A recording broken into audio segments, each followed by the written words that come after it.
For all installations, it is imperative to set a reference on the RP460 to ensure accurate dB loss readings. Before setting a reference, make sure you have your DLS 355 light source, your 1 meter yellow jumper cable with SC and LC ends, and your RP460 power meter.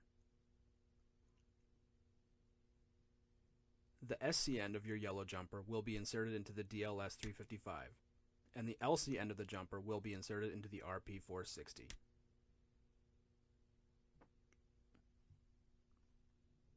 Your full setup should look like this.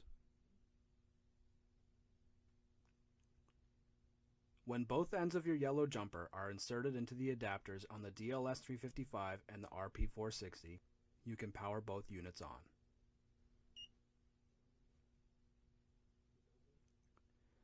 Make sure both units are set to the correct wavelength for your build by pressing the wavelength key until you reach the desired wavelength.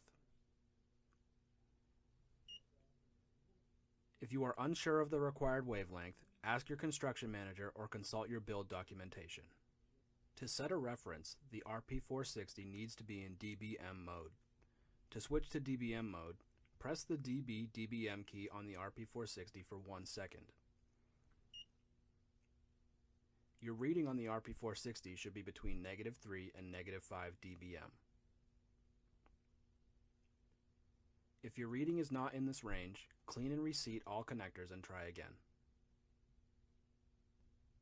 With your reading between -3 and -5 dBm, you can now set your reference by holding the DBM key for 4 seconds, until you hear a second, slightly longer beep. You should now have a reading of 0 dB on your screen.